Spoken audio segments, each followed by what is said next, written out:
بسم اللہ الرحمن الرحیم.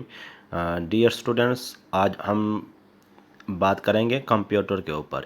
Computer computer is an electronic device operating under the control of instructions stored in its own memory that can accept data, process the data according to specified rules, produce information and store the information for future use.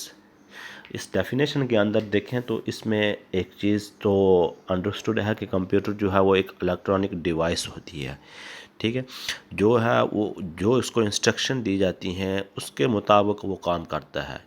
ٹھیک ہے، computer کی اپنی memory ہوتی ہے، اس memory کے اندر وہ data کو accept کرتا ہے، اس ڈیٹا کو پھر جو ہے وہ اس کے اوپر پروسیسنگ کرتا ہے اور پھر جا کے اس ڈیٹا کو جو ہے وہ اپنی میموری کے اندر دوبارہ سے سیو کر لیتا ہے اور فیوچر پرپس کے لیے جو ہے وہ یوز ہوتی ہے.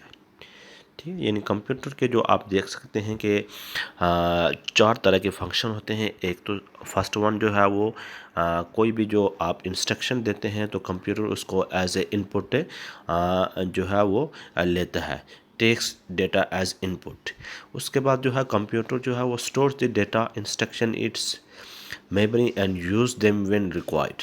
کہ کمپیوٹر کو جو انسٹرکشن دی جا رہی ہیں کمپیوٹر ان کو جو ہے وہ اسٹور کر لیتا ہے میموری کے اندر، اور اس کو جب اس کی ضرورت ہوتی ہے تو وہ اس کو استعمال کرتا ہے.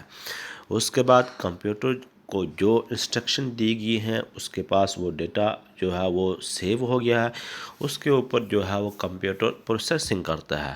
Processing the data in converts it into useful information.